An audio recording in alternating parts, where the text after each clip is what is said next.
All right, hello everyone, and welcome. It is Tuesday, March 20th, and we have reached week 4 here.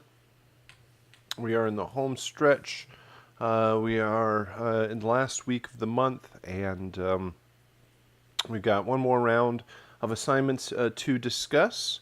We also have a couple of submissions for peer review from your chiptune composition. And so our focus in this last week is just kind of number one, wrapping up the class and wrapping up the projects for the month. If you have any questions or had any issues overall through the month, either technically or with the assignments themselves, please let me know. Now's the time to wrap any of that stuff up.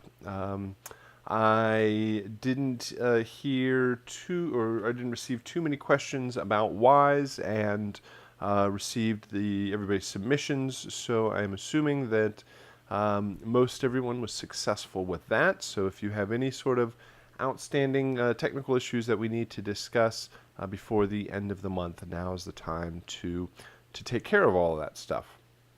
Our projects for this week, everything kind of lightens up a little bit. There is no brand new game composition because we don't have a week 5 for peer review.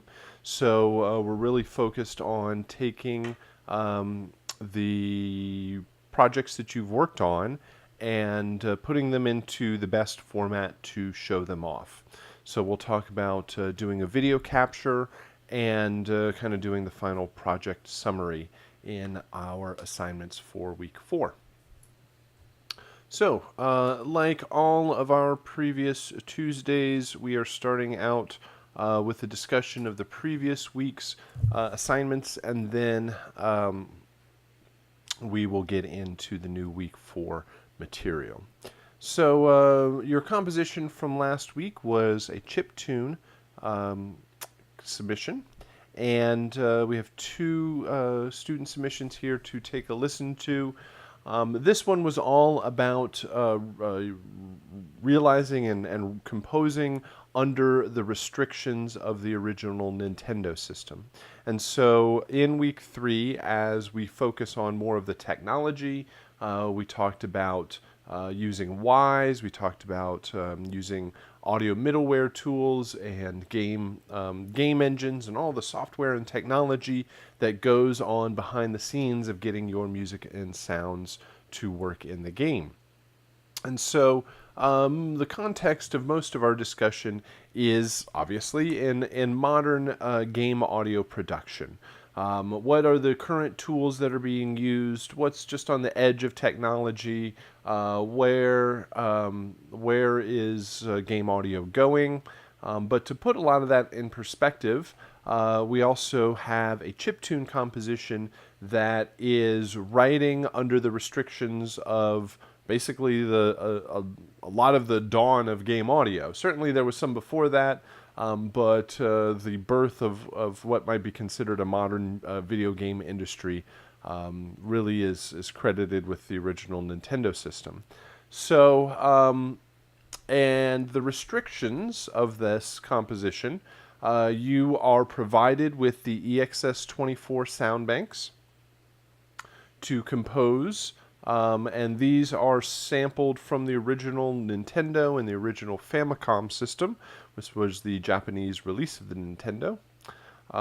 And utilizing this simple palette of sounds, often, well, in one sort of way, might be a little bit freeing because you're not beholden to presets, and you're not spending too much time just digging and diving through endless amounts of options and different presets. Instead, the sounds are pretty limited overall, so often you get to the composition pretty quickly. And so a lot of times the composition becomes or is a benefit from this, or is benefited from this, because you can't hide behind amazing sounds, and so your focus is often on a stronger melody, harmony, and rhythm. So you have the limitation of the sound palette. The original Nintendo system could only synthesize 4 simultaneous simple waveforms. There was a 5th channel for sampled audio, but was not really used to its full potential, and most music was made up of these 4 synthesized channels, 2 pulse waves, a square wave, no, I'm sorry, 2 pulse waves, a triangle wave as the base, and a noise channel. So we have 4 simultaneous voices. You can switch and use any of the any of the sounds that you want, any of the waveforms that you want, but you're only limited to 4 simultaneous sounds. You could switch it as many times as you needed, and you could have multiple different variations, but only using 4 of them at any one time. There was a limit on the types of effects processing you can have. You were provided with an EQ, a delay, a reverb, which was even certainly a little bit more than was provided at the time, but you could fake some of that sort of effect.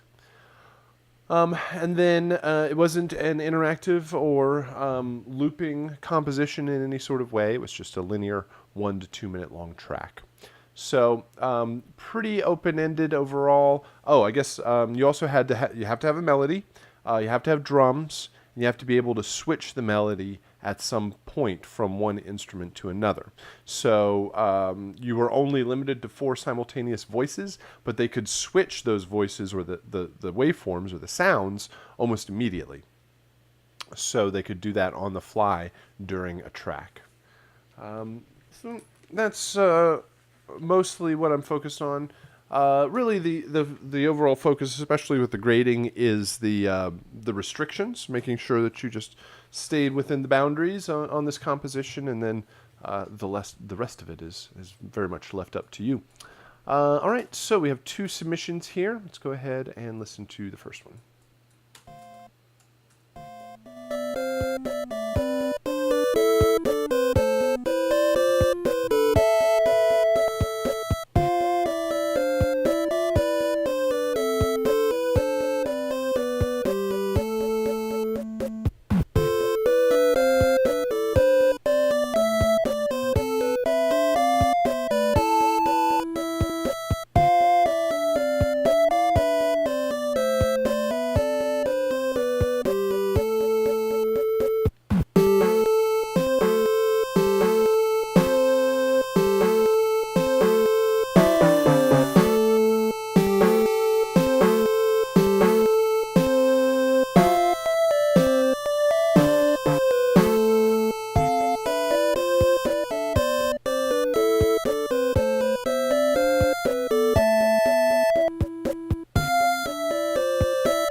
All right, very good. I like the melody and kind of harmonic line or counter melody. Definitely works very well as their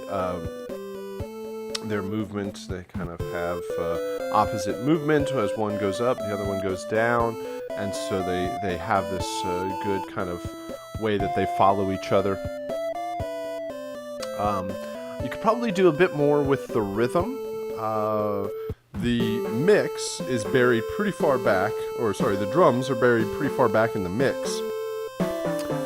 You can hear a bit of the snare. If you're really focused, one of the, I mean, sometimes it's positive, sometimes negative things about these simple sine waves is that they just pierce through the mix. So they don't have to be very loud to be very prevalent because they're just so focused around the bass harmonic or the fundamental. That's what I'm looking for. So the drums could definitely come up, and actually you can see you switch to a different drum sound in this section, kind of in the middle, and you can even see the waveform get a little bit bigger. And the drums are more of a proper, at a proper level at that point. But almost having like a or even faster, whatever the equivalent of a hi-hat would be in here.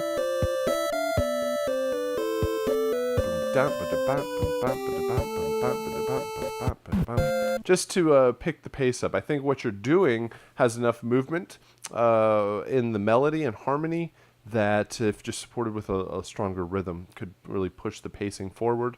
The other thing would be to move away from the constant sustained notes of the top two lines.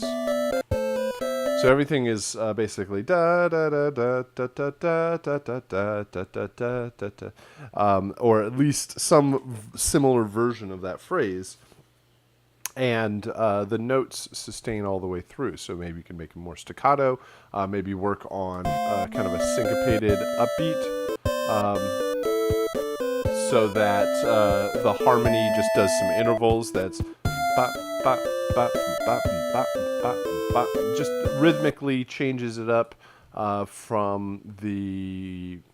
Rhythmically, the two lines follow each other pretty closely, so while frequency and kind of following the line overall, the pitch of it works quite well. Maybe switching the rhythm of the two lines up could create some variation. Okay, so some good things to talk about there. Let's go ahead and check out our next version, or our next submission.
Cool.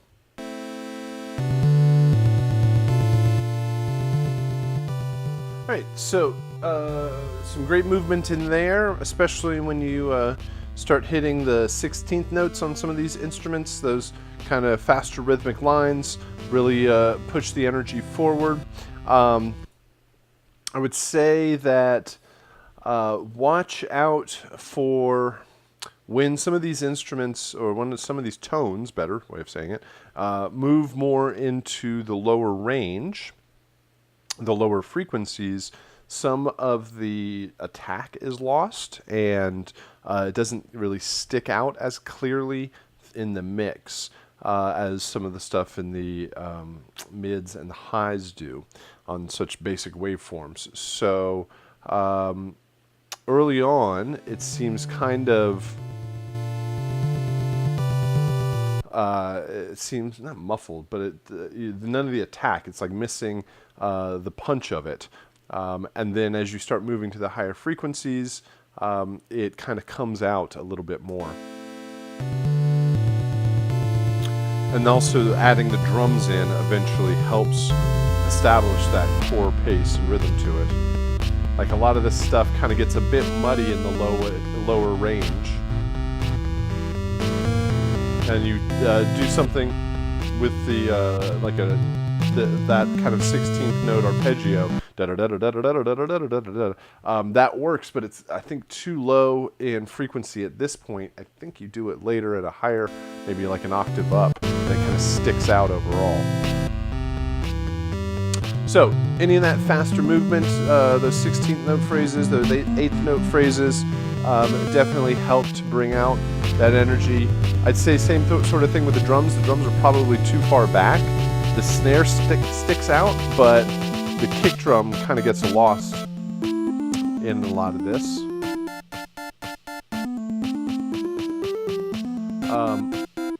I also might, instead of 1, 2, 3, 4, instead of keeping it on the quarter note,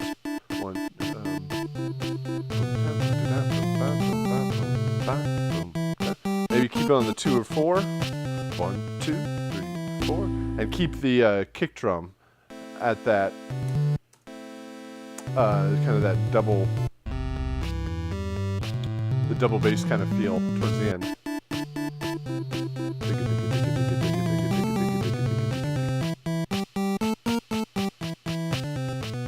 So, I mean, really, it's just some small tweaks overall, but definitely it's a little sluggish here towards the front, but it really picks up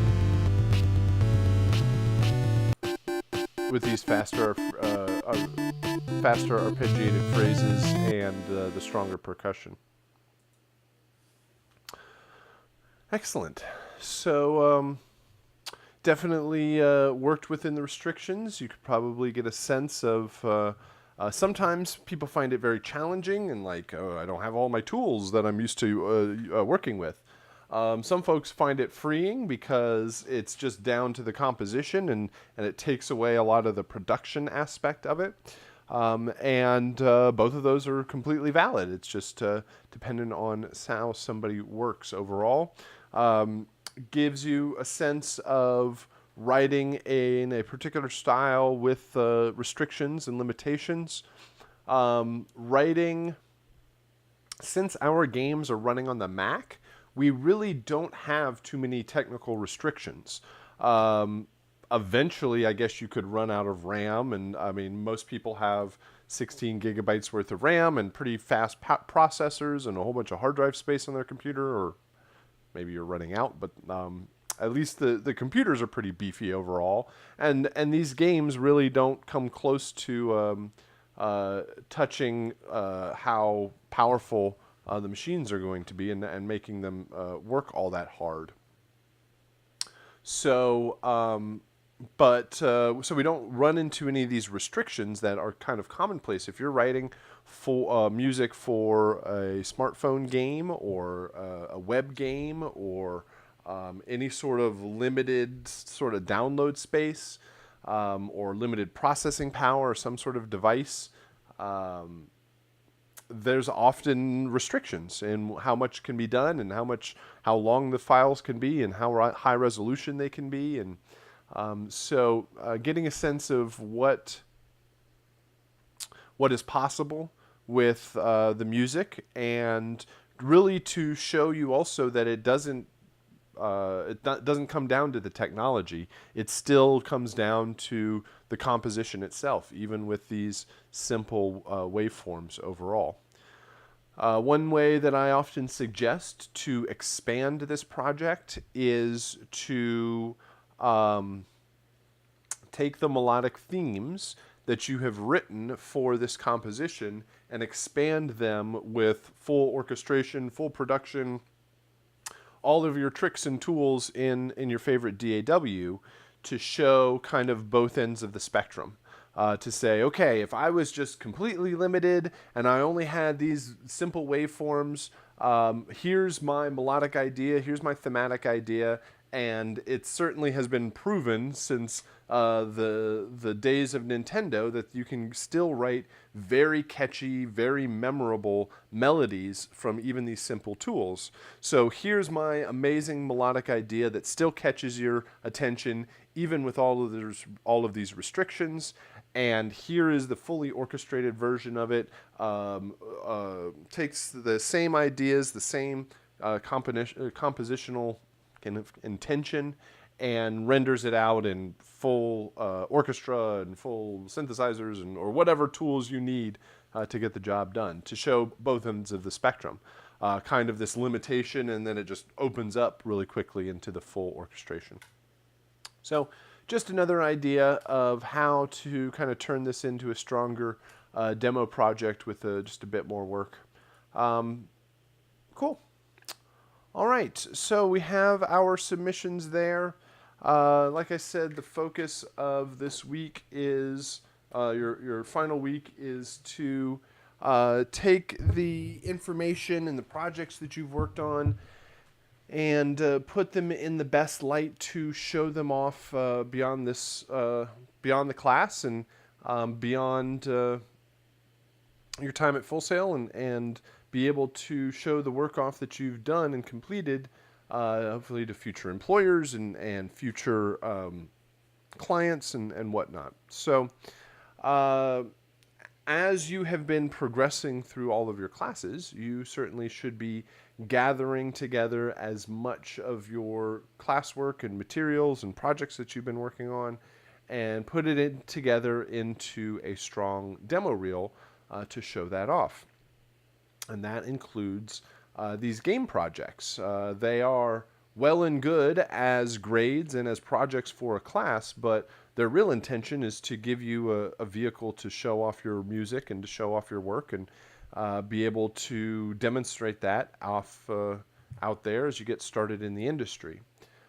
So we are going to talk about the best way of showing off your music that is intended to play back in the game is to actually have somebody play the game. The best way of demonstrating your music for a game is to actually demo that game. So you have the game projects, you have the game applications, and you can distribute those as you wish. They are yours. They are free for you, free for educational purposes, free for demo purposes. The only thing is you just you would indicate that you did all of the music and sound, but you don't claim that you created the game. But they are for you to put on a website, put it in Dropbox, and send it around to future clients or future employers, and to show off your work. However, there are some limitations, mostly like technical limitations, with demonstrating your game. The first one is it's a Mac game, and so whoever wants to play the game needs to have a Mac computer in order to play it. The games can be put in or made as PC games, but that takes a lot of extra understanding and programming to convert the projects. I mean, it is possible, but mostly you have a Mac application. And so somebody has to have a Mac, and maybe whoever you're sending this off to has a computer and they can check it out. They have to have a computer powerful enough to play the games. That isn't as much of an issue as it used to be, as people's computers have progressively gotten better over the years and have started with better computers. We really don't have much of an issue running these projects. So then you have another issue of very smart people on the internet won't probably just download some random application and run it on their computer.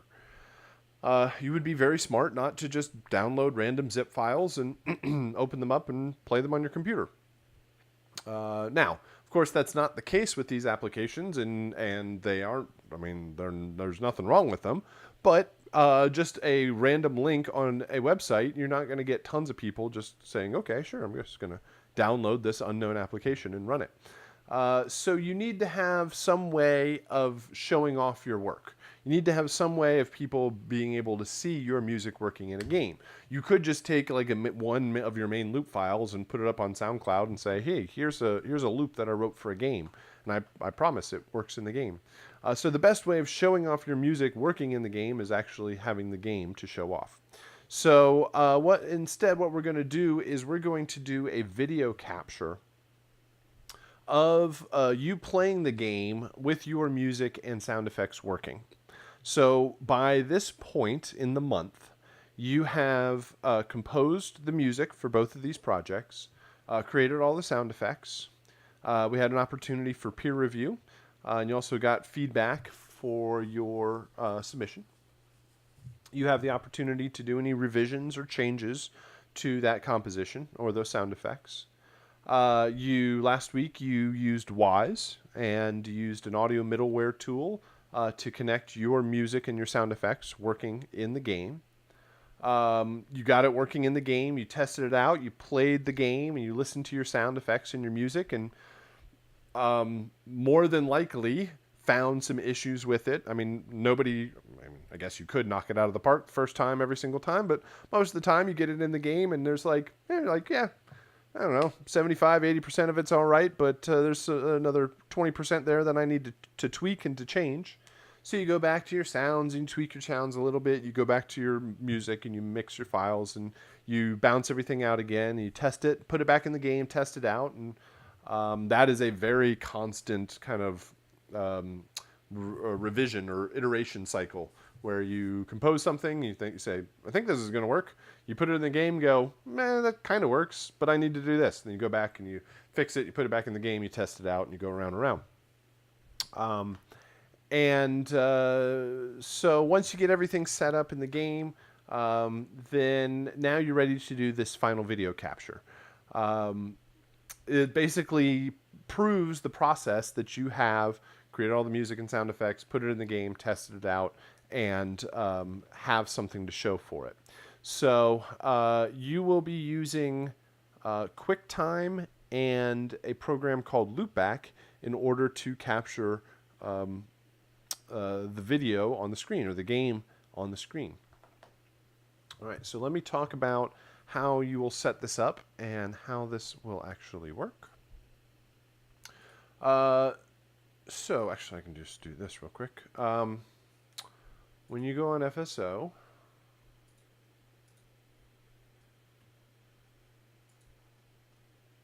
here's week 4.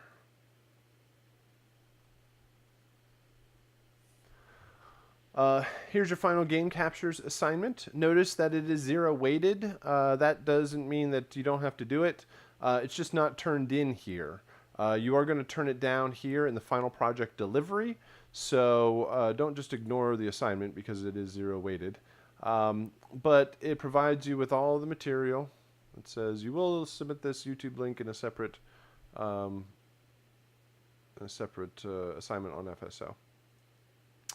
Final game capture. So you'll get a PDF here, and you'll get a PDF here. And the first one just gives you mostly just an overview and delivery instructions. Just kind of a real quick summary of how it all works and how to deliver everything here. But there's a separate PDF that goes slide by slide and goes into a lot more detail. So let me just take a look at this here.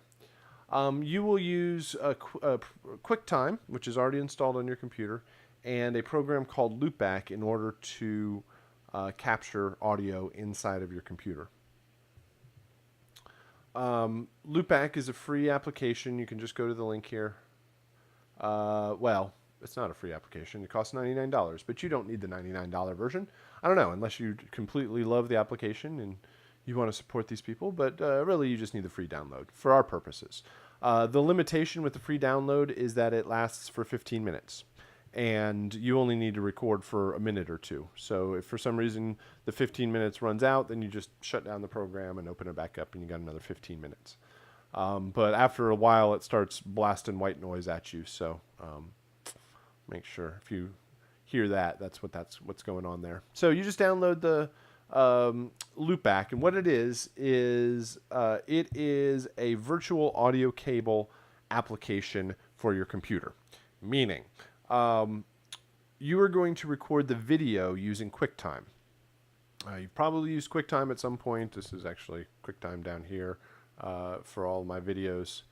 QuickTime is just capture the video from your webcam, or actually in this instance it's going to capture the actual screen, but QuickTime doesn't allow you to do audio from inside of your computer. Actually, here's a better view of it. This is what it looks like when you open up and do the screen recording. And when you hit this down arrow, it doesn't allow you to record from inside of your own computer because of all sorts of nefarious copyright reasons. They don't want you recording everything that's ever been played through your entire computer. But for our purposes, it's your music. You want to record it, so you need to have a way of actually doing that. That's where Loopback comes in. And when you download Loopback and you run it, it looks like this. Here. And it says, hey, click here to create a new virtual device. And when you create a new virtual device, it's actually creating like an audio interface inside of your computer. Just like you take a cable and you go a cable out of a guitar into an amp, or just a cable out of one thing into another. This takes a cable, a virtual cable, and goes out of your game into QuickTime.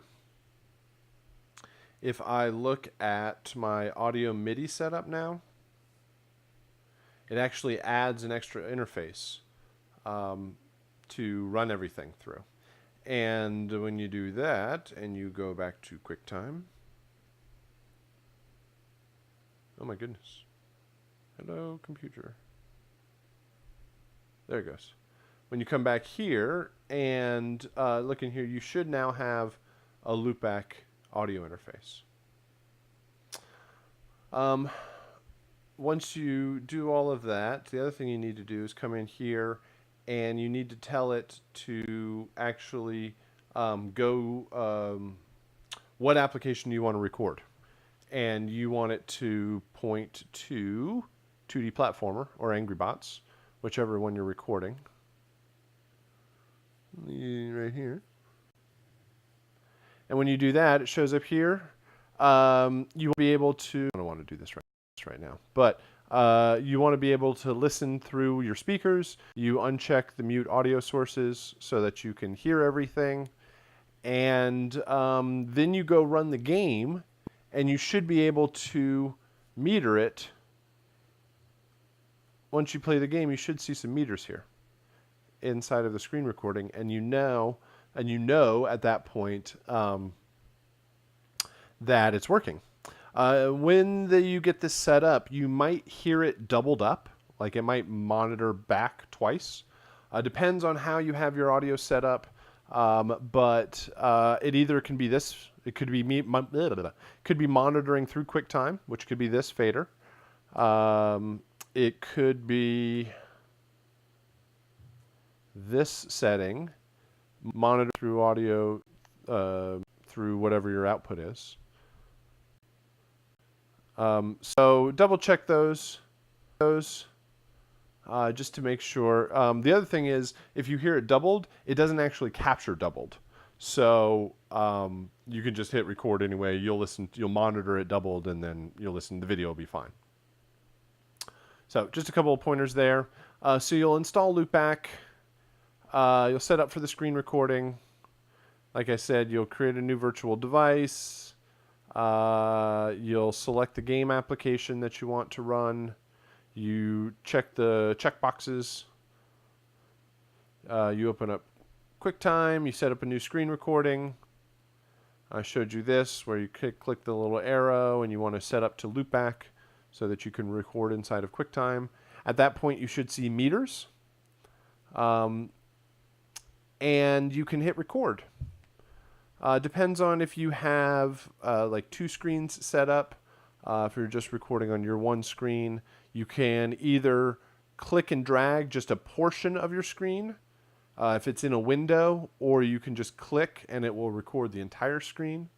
Depends on how you have it set up. The only thing to watch out for is most of everybody's computers now have Retina displays, and that's like a really super high resolution. And if you do the entire full screen, it might just slow everything down trying to capture all that stuff. It just might be something to watch out for. I got a couple more slides on that. So the best thing to do is run it in a window and just kind of highlight over the window so that it only captures. You don't capture all of your messy desktop and all this extra stuff. You just capture exactly what you want. So it starts the screen capture. You can run like I said, you can run it in a window. If you click this little checkbox, it says it's in a window. If you unclick this checkbox, it says it's not in a window. More than likely, you've played the game up to this point. You probably know how best it is to run. You've probably already set all this stuff, if you even had to mess with it at all. So more than likely, it's just fine. But if things start acting screwy while trying to do the recording, some of these settings can help. So you hit record when you're ready to go, and you start recording and demonstrating the game. The actual content of the video, I leave that very much up to you. It's your demo video. It's what you want to show off and how you want to show it off. What I'm most concerned with, most focused on, is the process. The fact that you have the game, you have the music and sound effects working in the game. That's a huge portion of the project that you're now demonstrating. And you also have QuickTime, and you've got Loopback or something installed. I guess I should also point out, if you already have and you use something like Soundflower or Audio Hijack, those things are identical to Loopback, or at least in our function, for what we need. And so you can use those pieces of software, as long as it doesn't watermark it or do anything weird with the video or audio. If you already have it set up in a certain way, you can use that. But once you've captured this video, you show that you have all of the sound effects and music working in the game, and you can do a video capture. You have the game playing back. You're using QuickTime and something like Loopback to capture the audio. And so if later on you have a different project or different sounds, you want to redo this one, you can always just create new video captures to show the work that you've done. Demonstrate all the music and sound design. The other thing to point out is I do not count every single sound effect, meaning that I don't track that you have triggered every single sound effect in every piece of music, because I know that a lot of it, or some of it, is left up to chance. You can't always trigger every single music file because it's random. So you're going to get 3 intros, 3 main loops, and only 2 of the endings will play within about 2 minutes long. We suggest that the videos be around 1 minute to 2 minutes long, which is right here. Oops. Right. Oh, there it is. Video capture should be no longer than 2 minutes. So again, the content is up to you. How you demonstrate it is up to you. I would suggest a big one is don't play the game like you're trying to win the game. Don't just do the video capture just to show off how good you are at playing the game. It's about showing off all of the sounds. One common thing that I'll see especially with 2D platformer, is I'll hear the intro and then they'll start playing the game, and for a minute or 2 I'll just see them play the game, and they'll never die, or they'll just die once at the end and stop the video, and that means I only saw 1 intro and 1 ending.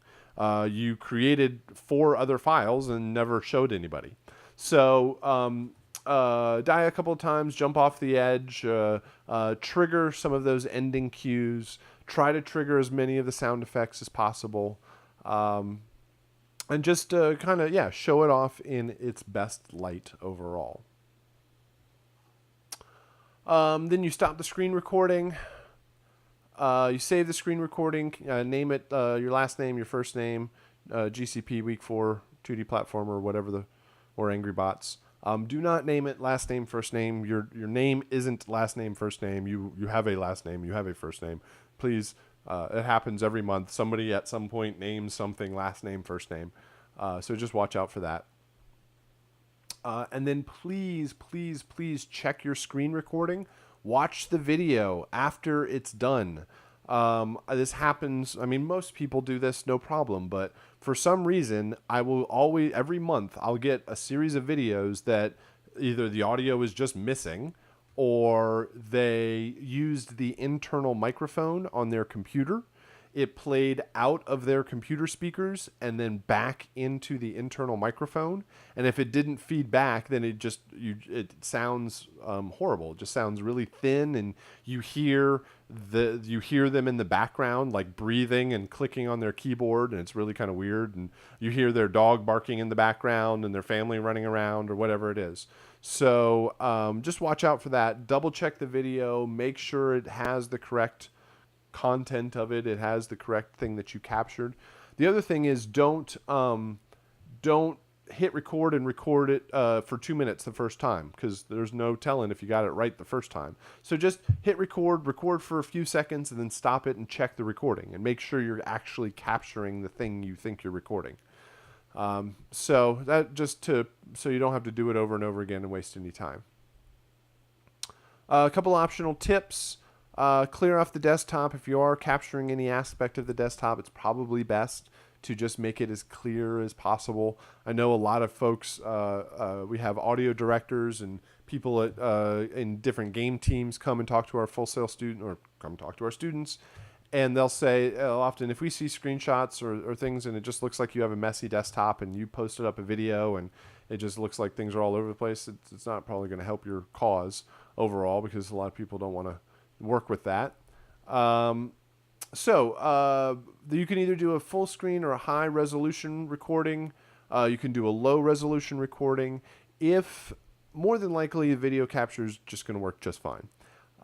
Every once in a while, depending on people's computers and whatever they're running or how they have it set up, this might start making your computer chug a little bit, because you got to play the game and do a video capture at the same time. If that is the case, then as long as the audio doesn't stutter or doesn't drop out, if the video kind of gets slow or choppy, that's fine. For the purposes of the video, for the grade and for the assignment, that's fine. Obviously, you want to make as a high quality video as possible. I wouldn't really even consider just focusing on the fact that it's an assignment. Create a proper and a demo video that you can use beyond the class. So if need be, try shrinking down the resolution of the game. Maybe even try shrinking down the resolution of your monitor and your screen. That might help create smoother videos overall. Once you have done the video for both Angry Bots and 2D Platformer, you're going to post them up on YouTube. Just to put them up there, you can put it just so that I can view it. You don't have to make it completely public, but don't make it private. Make sure that you post it up and you can share the link and have everybody reference it. So the assignment of the video capture is really getting everything set up. Once it's working, then it's just playing the game and just showing off how your music and sound effects sound in the game.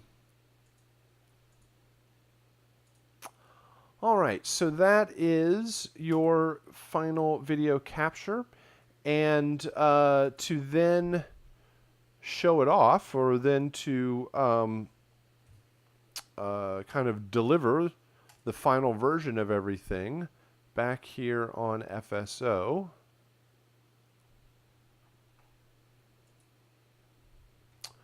The kind of big assignment for this week is your final project delivery.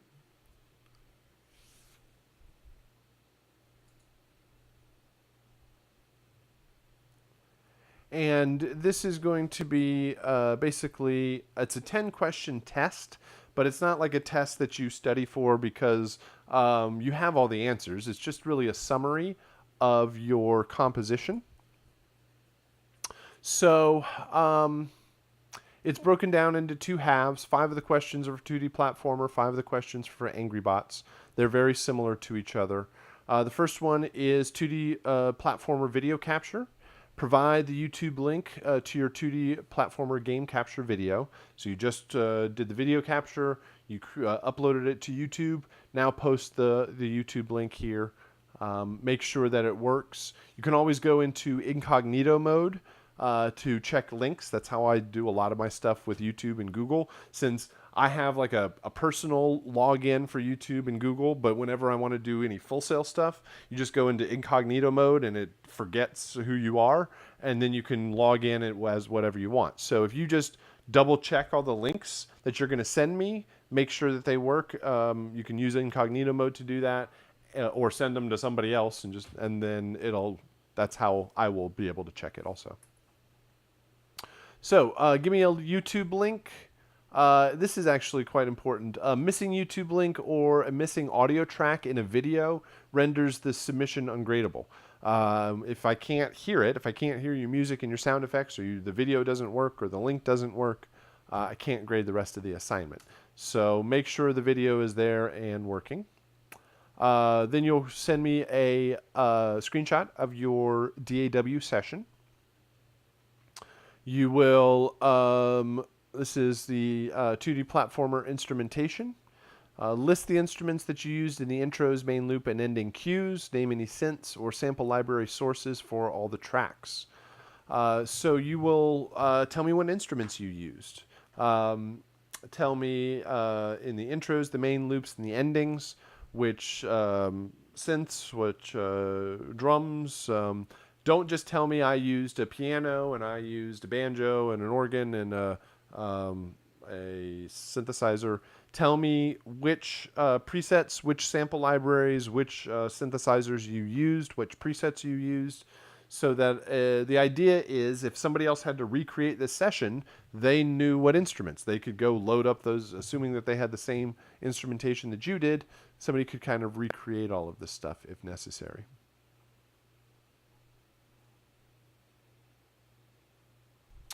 Next, 2D platformer transitions. You will take screenshots of your intros, your main loops, and your endings, and then line them up in a particular way.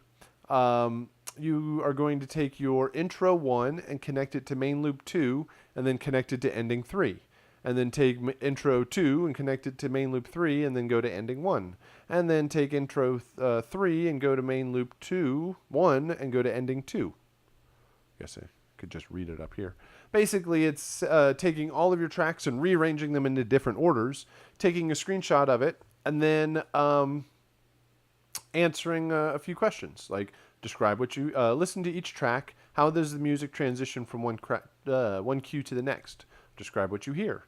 Does the intensity of the music build with the intro cue? Are the same instruments heard from the intros through the main loops and the endings? Are there any hiccups or pops as the music shifts from one music cue to the next?